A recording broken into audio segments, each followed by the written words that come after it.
Well, howdy there, nerds, and welcome to Storytime with Sages. And as you can see, the new story chapter for Heroes is out, and we're going to go over some of that juicy details because, of course, this story is so well done. It's amazing. Also, I feel that they've treated Hellbindi completely terribly, especially with this little revelation. You know, Legarm just kind of, at least I think I'm saying her name right. God, it's so hard sometimes, but, you know, she shows up and she's just like, oh, hey, you know, don't worry, you can put your axe down, everything is okay, you can stop trying to fight. And it's because of the dumbest reason I've ever read, but, you know, just, you know, she won't let her, you know, let her father know that he's alive, everything's okay, because apparently he's a big-ass failure, which is just something that's going on, apparently, so, spill the beams already. Beams? Beans. Oh, okay, so, you know, apparently after his loss at the Fortress of Cinders, you know what what happened to Hellbindi and his, you know, family at least? Or anyone else in the slums? Yeah, Surtur just decided to kill them all. Good character development there. But then again, it's a mobile game. I don't really expect too much from the villain, honestly. But apparently Hellbindi's sister is dead now. That's a plus. That's some good stuff. We're gonna be going from, you know, least obvious to more obvious as we go along, but let's just say that this was quite a sad moment for Hellbindi. I was kind of hoping we'd get to at least see his sister, see, you know, something happen there, and maybe everyone could be, you know, slightly happy. And then, well, Hellbindi kind of, you know, just lost everything apparently. So, ouch. Well, I guess we'll move on to the next thing.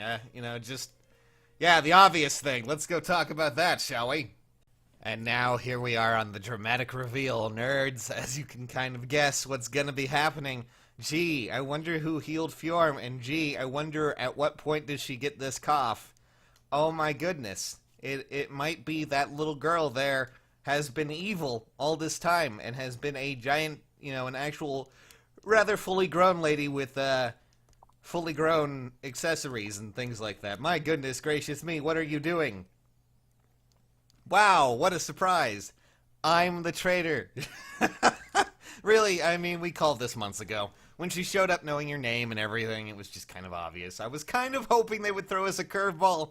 Just kind of hoping that maybe it was actually Hareed or something like that, but, nope. It is the obvious. It's the little tiny girl who is going to be a little bit more of a jerk in the actual next battle.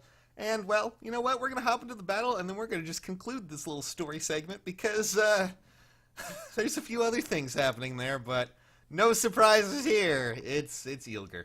And, well, also this is a dream, because of course it is. At least, I believe it was. Yep, I figured out the truth. That was me. All me. I don't understand. Yep, see, it was all a dream.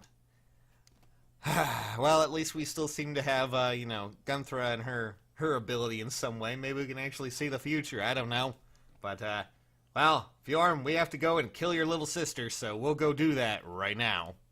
And by that I mean the big-breasted one. Well, I guess it's time to just wrap up the obvious. Loki is here, and, well, with all of this, she's actually kind of, you know...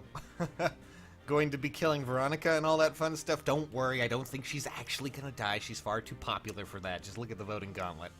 But, yeah, now we know that the Rite of Flames, or whatever it is going to be using 2 girls. That's what they've said, and Veronica's one. The real Ylgr is the other. So the real Ylgr is still very much alive, at least from what we can tell, until we find out if they're dead or not. But, Loki is being, you know, a little kind of nice about this for some reason, just giving us a whole map to all the details, you know, and that's cool, very nice of you, but I find this funny in all of this because, you know, she basically just explains exactly what we already knew of her, is that it's just like, why give us this? Or isn't, like, Surtur the one, you know, paying your bills and everything? And it's just like, yeah, well, I have my own role to play. So, even if Surtur is to die, which, by the way, it looks like the next chapter is going to be the finale to the story, just based on what I'm seeing here. They could stretch it out for a possible 2 more chapters or so, but it looks like Book 2 may be coming to an end because Veronica is now at risk, so is Ylgr, and this could be bad. Or maybe real Ylgr's dead, who knows. Let's just not kill the lolly, okay? I mean, It's just not something nice. You shouldn't do that. But, will you prevail or will you die? Whichever it is, I'll enjoy watching from on high. Great. Thanks. Good luck, my dears. And that's basically the end of the story there, nerds. I don't know what else to think. I mean, it was pretty obvious. But do you think it's heading towards a conclusion? We do know a few other things, like Niffle is now a dragon, apparently, and there's a lot of other little bits of information that seem to be adding to the world. I'm hoping we'll actually explore that. But there is one last thing that I think we need to commemorate before we go. Alright, are you guys ready for the biggest plot twist, though? The thing that we have to commemorate above all else? Well, you see, in the hard mode of Son of a Crusader, there's a very peculiar ninja over here. I don't know if you saw him, but it's just kind of funny, because, you know, he just happens to have Firestorm Dance. It's really going to push him through with that shove.